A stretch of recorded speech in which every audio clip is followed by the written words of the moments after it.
Secretary General, Excellencies, ladies and gentlemen, Bulo Benaka, and a very good afternoon to you all. Excellencies, our thoughts this afternoon are with our island sisters and brothers in the Caribbean, in the crosshairs of Hurricane Fiona. We know from experience the devastation that they're enduring, and we call on the world to rally to their aid. They are all in our thoughts and prayers. Excellency, thank you to leaders, partners, and observers, and members who are here with us as we set course for the future of our region. As we launch the 2050 strategy for the Blue Pacific continent, this time in view of the world. Thank you also to our friends from Australia, Minister Penny Wong, for hosting this event today. This strategy is more than a framework. It is more than the sum of its words. It is a vision. It is a hope. It is wind in the sails of our rua, our canoe, for a sustainable Pacific. It is a defined message, but most of all, it is a unified message of resilience from a people unified by the Blue Pacific and united in purpose.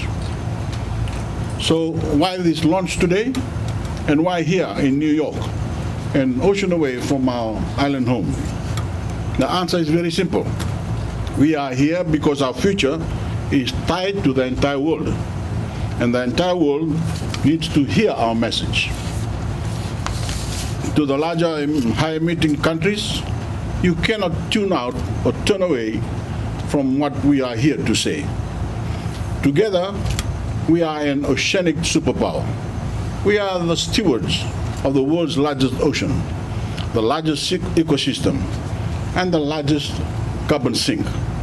We know the responsibility that comes with this. We will not go willingly towards the catastrophe of 1.5 degrees or more of global warming. We will not be intimidated by inaction, and we will not be quiet about what is necessary to save us. We have a game plan for our best possible future, our future and your future, the high emitters, and that is why we are holding this launch in New York. As a father and grandfather, this strategy reflects the future that I want for my children and grandchildren. A future where we are safe, secure, and of course prosperous. A future where our reefs and marine ecosystems are healthy. A future that is built upon the traditions we hold dear. A future which leverages the best of our traditional knowledge, the best of modern technology, and the best that science has to offer.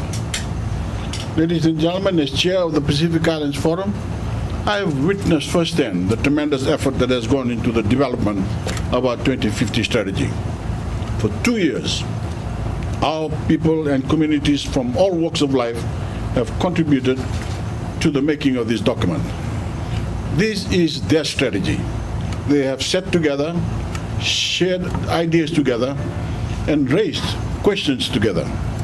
We, the leaders, have listened to the voices of many who attended in-country workshops, virtual seminars, committee meetings, online submissions, and countless consultations.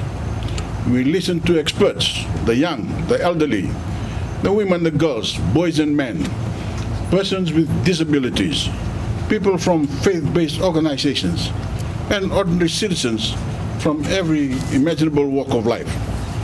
This, Your Excellencies, is their strategy. In developing this strategy, we scanned the horizon. We identified our region's drivers of change. We distilled the thematic priority areas and the strategic pathways, and our people identified the future they want for themselves and our region by the year 2050. And what a future the region has mapped for itself. A future refined and developed through a global pandemic, setting a vision and a strategy that truly reflects all things that matter to us as Pacific Island people. As you have seen in the document, ladies and gentlemen, excellencies, and as forum leaders declared early this year, climate change is now at code red for our region. Code red. Every year, we brave for once in 100-year storms. We are writing the year 2050 right now through actions we do or do not take to limit global warming and adapt to its impacts. We need major emitters to curb their carbon emissions now. We need access to concessional climate finance for adaptation now. We need access to modern technology and innovation to support economic transition now. Really, we needed it 20 years ago. Seeking it today is a compromise we have already made. To our friends from around the world who are with us, there is a section of the strategy that states clearly that in the event of extreme sea level rise, the citizens of our lowest lying members will continue to serve as stewards of their ocean areas. That is where we are. That is what this crisis has forced us to consider. And every day between now and 2050, that possibility will weigh heavily on our minds. Again, to the big emitters, again I implore you, act now, cut emissions, and save us and save yourselves. Excellencies, ladies and gentlemen, the 2050 strategy is about our people, who are both the drivers and beneficiaries of this vision.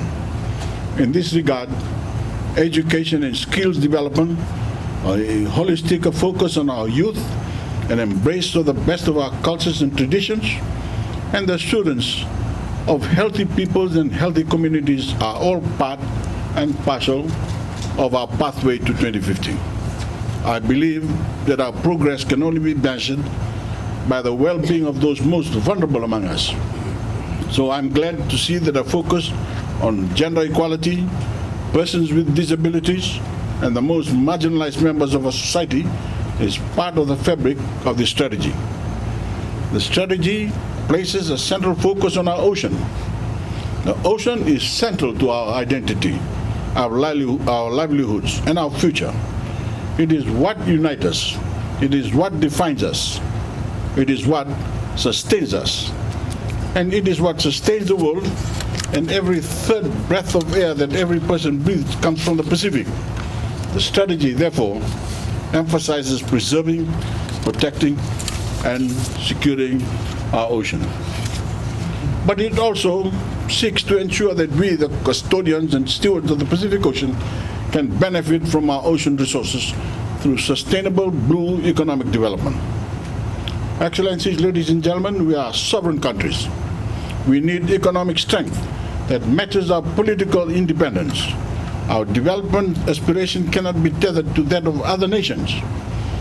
And even within our region, we need resilient, sustainable, and prosperous economies that can keep themselves afloat and that can provide good jobs, based both in nature and modern technology.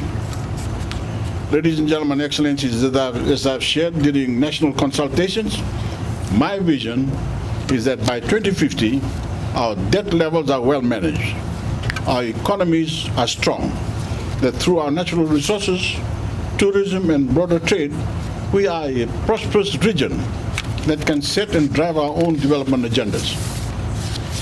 Because ultimately, this strategy is about ensuring that by 2050, we, the people of the Pacific, are less reliant on and more on equal footing with our partners.